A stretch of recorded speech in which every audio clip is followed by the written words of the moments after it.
Je suis Pierre Berthier et je pratique la régulation émotionnelle depuis 5 ans avec beaucoup d'enthousiasme et avec application. L'enthousiasme, c'est pas la peine de s'étendre ici. Vous avez sans doute vu le livre de Marie-Sabine Berthier-Blanchet. Les résultats, l'efficacité, la rapidité, je m'étends pas. L'application, c'est parce que depuis 5 ans que je fais ça, on dit, et je suis le premier à le répéter, que c'est une capacité naturelle.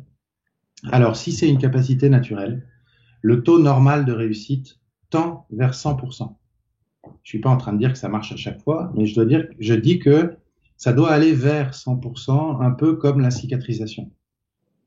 Pour la cicatrisation, quand on se coupe, le corps humain, il est doté d'une fonction de réparation de la plaie. Si on fait rien, ça cicatrise, et après, il n'y a pas de raison que la plaie revienne à cet endroit-là. La régulation émotionnelle, c'est la même chose. Et donc, si ça tend vers 100%, il n'y a pas de raison que ça marche pas à tous les coups. Et donc, je m'acharne à ce que ça fonctionne tout le temps, d'où le beaucoup d'applications. Et ça me caractérise dans la pratique de la régulation émotionnelle parce que je fais que ça.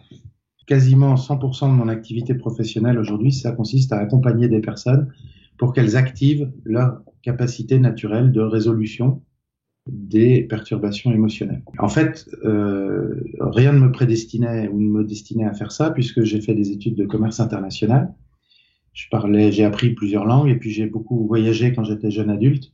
Et j'ai exercé pendant 20 ans le métier de commercial, formateur, consultant. Comme c'était dans des PME, je touchais aussi à la communication, au marketing, à la satisfaction client. Mais en fait, derrière ce goût pour le commerce, il y avait un goût d'abord pour l'action et ensuite pour des solutions visibles et rapides. Et en fin de compte, le parallèle avec la régulation, là, il est déjà fait. Visible et rapide.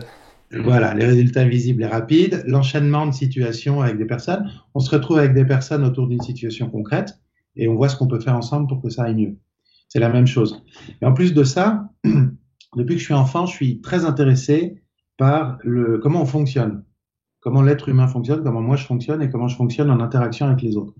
Ce qui fait que dès l'adolescence, par exemple, je me suis intéressé à l'analyse transactionnelle, à la programmation neurolinguistique. Pendant mes années de commercial, je me suis formé à des disciplines comme l'énéagramme ou encore la programmation neurolinguistique, mais plus poussée, et puis des choses comme process communication.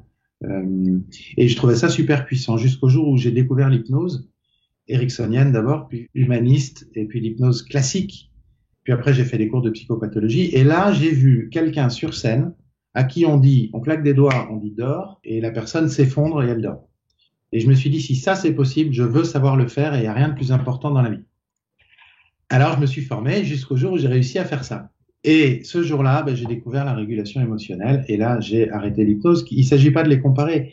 Ou plutôt, on pourrait prendre l'hypnose en exemple pour bien positionner le fait que l'hypnose est une technique. Ça demande du travail, de la préparation, une très forte présence pendant le travail, un suivi, etc. Alors que la régulation émotionnelle, c'est pas une technique, c'est vraiment une capacité naturelle, donc c'est quelque chose qu'on a à l'intérieur, qu'on peut faire tout seul et qu'on fait certainement tout seul sans le savoir. Ça m'est arrivé souvent à moi et à d'autres. Quand on découvre la régulation, on dit ah oui, mais ça m'est arrivé une fois. Et oui, c'est normal parce que c'est naturel. Des fois ça bug, des fois on n'y arrive pas, des fois ça bloque, ça achoppe sur un point particulier alors qu'on en a réglé d'autres, mais il y en a un qui passe pas. Et là, ça peut être utile de voir un chirurgien plastique qui va faire des points de suture ou qui va désinfecter la plaie. Mais encore une fois, le taux normal, c'est la cicatrisation. Si on arrête de faire la vaisselle quand on s'est coupé l'index, ça va cicatriser. Mais il y a des gens qui continuent à faire la vaisselle. Voilà. Il faut leur dire stop et c'est là que j'interviens. Alors, j'ai réfléchi je leur apprends, j'allais dire je leur apprends, mais non, je leur apprends pas.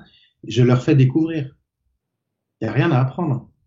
C'est comme, si on dit bien apprendre à marcher, d'accord, mais on découvre l'équilibre sur 2 pieds. On n'apprend pas véritablement la marche, on le découvre.